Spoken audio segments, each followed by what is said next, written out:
राव साहब, जब कोई प्लॉट लेता है किसी सोसाइटी के अंदर, तो ये बताएं कि सोसाइटी का इंतखाब कैसे किया जाए, फिर प्लॉट कैसे लिया जाए, कैसे पता लगेगा कि प्लॉट कितनी वर्थ है या नहीं, और यहाँ पर प्लॉट लेना चाहिए या नहीं लेना चाहिए। अच्छा जी, सबसे पहले हर जो भी सोसाइटी अनाउंस होती है उसके डॉक्यूमेंट्स LDA TMA से आप वेरीफाई करवाएं। ठीक है। कोई भी सोसाइटी जो भी अनाउंस करती है विदाउट डॉक्यूमेंटेशन आप अनाउंस ही नहीं कर सकते। ठीक है। ठीक हो गया।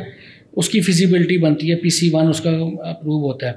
तो आप पहले सबसे पहले डॉक्यूमेंट चेक करें मुतलका दायरे में, रेलिवेंट अथॉरिटी से हो गया। हमारे मसला ये है लोग वेरीफाई करते ही कुछ नहीं है। हमारे लोग अक्सर देखते हैं, ऐड देख लिया, दोस्त यारों से ऐड भी कम देखते हैं, यार मैंने लिया तुम भी ले लो, तू भी ले ले, ये वाला कंसेप्ट हमारा ज्यादा है। ठीक है। ठीक हो गया। आप मुतलका दायरे से जाएं, वेरीफाई करें कि भाईजान हाँ जी ये आपने इनको ज़मीन एलोकेट की है, कितने हज़ार कनाल की है, क्योंकि लोग LDA अप्रूवल देती है फर्ज के 5000 कनाल की, ठीक है, फाइलें या प्लाट निकाल देते हैं 10,000 कनाल की।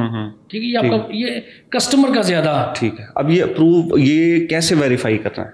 आप LDA के दफ्तर जाएं। ठीक है। ठीक है, LDA से जाएं, फिर आप सोसाइटी के ऑफिस जाएं। तो भाईजान आप कह रहे हैं इतने, आप बताएं मेरा ये प्लाट कहाँ पे होगा, मेरा नंबर बताएं। ठीक है। ठीक है। आप आजकल वो चलता है वो फाइल नोट के अगेंस्ट, नोट का नंबर और फाइल का वो लगा देते हैं। ठीक है। जनाब ये तो आपने मुझे दे दिया, ये मेरी जगह कहाँ है? ठीक है।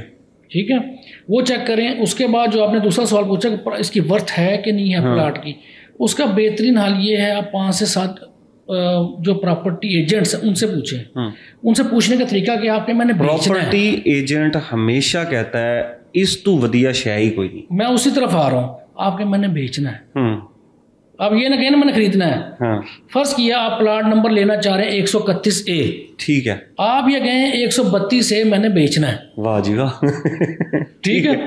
बड़ा बड़ा फार्मूला है। अच्छा। ये बेचने में भी लेने में भी, एक तो आप अपना एग्जैक्ट प्लाट नंबर मत बताएं, कोई भी नहीं बताता। ठीक है। ठीक है। खरीदने में भी ठीक है, आपने अगर बेचना है तो कहीं खरीदना है, खरीदना तो कहीं बेचना है। ठीक है। आपको एक एवरेज रेट मिल जाता है। आप 4 से 5 लोगों के पास जाएं, फर्ज किया उस प्लाट की आपको उन्होंने बताया 10 लाख रुपए। अगर 5 बंदे ये कह देते हैं कि यार ये 11 लाख का है, 9 लाख का है, 8 लाख का है, तो वेल एंड गुड। ठीक है, इतना तो होता है। लेकिन अगर कोई 4 लोग ये कह देते हैं भाई ये 6 लाख का है, अच्छा, इसका मतलब आपको स्कैम हो रहा है, आप फंस रहे हैं, आप फंस रहे हैं। और स्कैम किन के साथ होता है?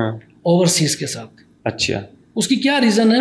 ओवरसीज के पास टाइम नहीं होता, लोकल के पास भी नहीं होता इतना। नहीं, लोकल भी, लोकल कौन सा बंदा जो ट्रैप में आता है जिसको पास नॉलेज नहीं है। ठीक है। आपने अक्सर देखा होगा गरीब बंदा ज्यादा फंसता है। हाँ, गरीब प्लाटों में अमीर बंदा जल्दी नहीं फंसता। हाँ। अमीर फंसता ही नहीं है।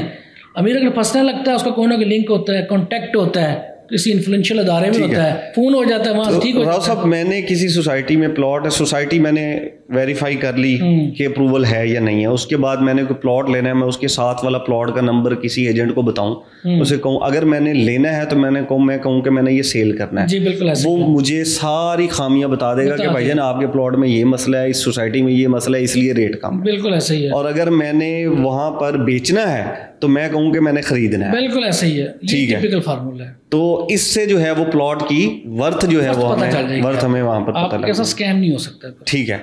अच्छा, एक चीज इसके अंदर और जो देखने में आई है वो ये होती है कि फेसिंग जो पार्क होते हैं या फेसिंग कमर्शियल के पास जो सामने जो प्लॉट्स होते हैं उनके रेट में क्यों फर्क होता है? अच्छा, उसमें इसलिए ज्यादा होता है, तो जरी बात वेंटिलेशन उसकी अच्छी होती है, आपको अप्रोच अच्छी होती है। कुछ लोग सॉरी टू से मस्जिद के शौक में ले लेते हैं, लेकिन जब आप पार्क के सामने घर लेते हैं, मस्जिद के सामने घर लेते हैं, इसको मेहरबानी करके मजहबी रंग ना दीजिएगा कोई।